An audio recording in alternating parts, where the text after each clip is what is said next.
Halo, selamat datang kembali di channel Elektro Jateng. Kali ini kita akan belajar mengenai pengetahuan dasar robotika, mulai dari definisi robot, kenapa kita perlu memakai robot, klasifikasi robot hingga komponen utama penyusunnya. Yang pertama, apa itu robot? Ada beberapa film yang mengangkat tema robot, di antaranya Astro Boy dan Transformer. Kedua robot fiksi tersebut berbentuk menyerupai manusia, terutama Astro Boy. Lantas, apakah robot merupakan mesin yang berbentuk manusia seperti Astro Boy dan Optimus Prime? Jawabannya adalah tidak. Memang ada robot yang berbentuk seperti itu, namun banyak juga robot yang berbentuk lain. Contohnya ada arm robot, yaitu robot berbentuk lengan yang sering digunakan di industri. Ada juga drone, yaitu robot yang bisa terbang. Ada line follower, ada automatic guided vehicle atau AGV, dan masih banyak yang lainnya. Kalau begitu, definisi robot yang tepat seperti apa? Robot Institute of America pada tahun 1979 mendefinisikan robot sebagai manipulator reprogrammable multifungsi yang dirancang untuk memindahkan material, suku cadang, alat-alat atau perangkat khusus melalui gerakan yang diprogram untuk variabel kinerja berbagai tugas. Dari definisi tersebut dapat kita tarik 3 kata kunci. Yang pertama adalah manipulator. Manipulator berasal dari kata manipulasi, yang artinya tindakan untuk melakukan sesuatu.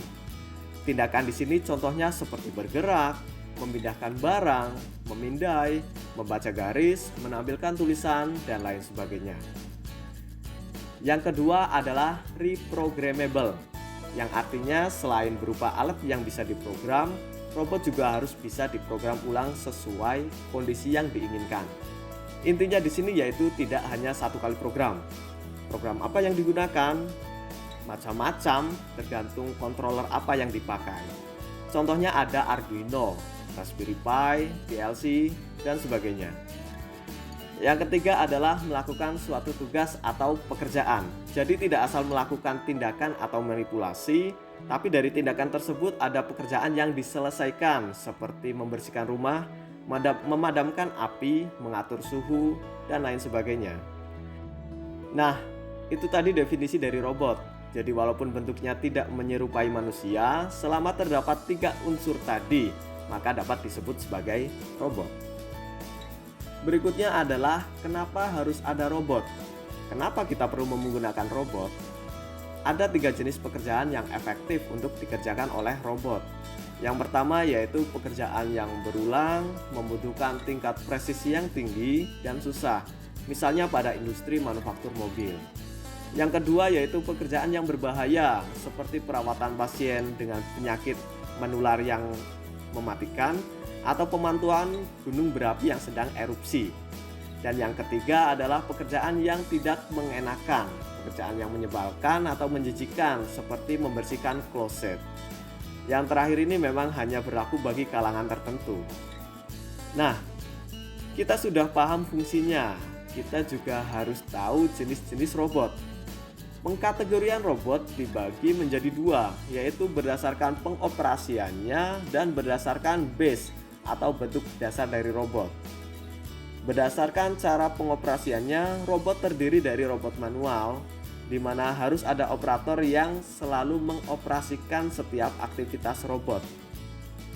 Dan robot otomatis yang bisa bergerak sendiri.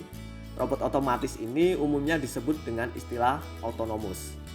Sedangkan menurut base-nya, robot terdiri dari fixed dan mobile.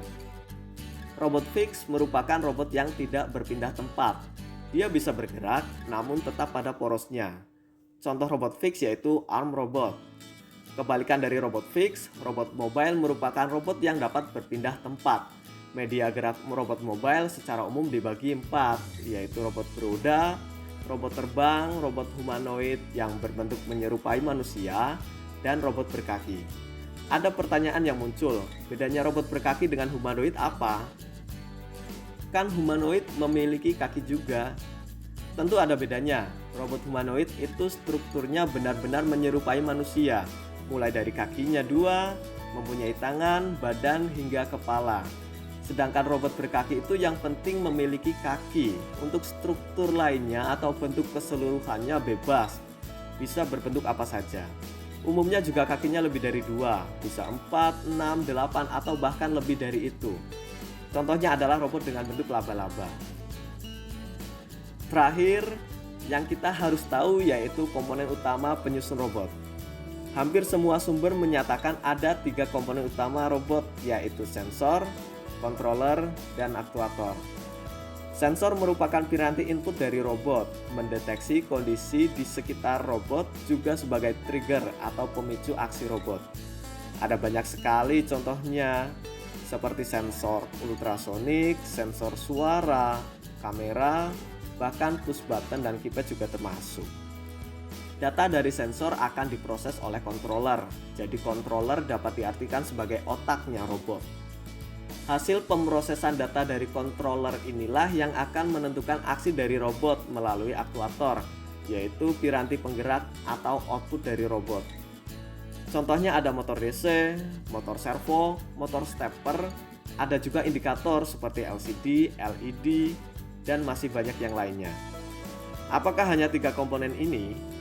Faktanya, ketiga komponen tersebut tidak dapat apa-apa tanpa diberi catu daya atau power supply. Jadi power supply juga termasuk main komponen robot. Nah, semua komponen ini nanti harus disatukan oleh suatu sistem yang disebut mekanik. Entah itu dalam bentuk base, rangka, atau juga penghubung-penghubung tambahan yang disebut linkage. Tanpa adanya mekanik, komponen-komponen tersebut hanya akan tergeletak dan tidak akan melakukan aksi, misalnya bergerak atau memindahkan barang. Oke, itulah tadi dasar-dasar robot yang harus kita pahami. Sekarang saya tantang kalian untuk mencoba analisis salah satu robot sesuai materi yang tadi sudah kita pelajari.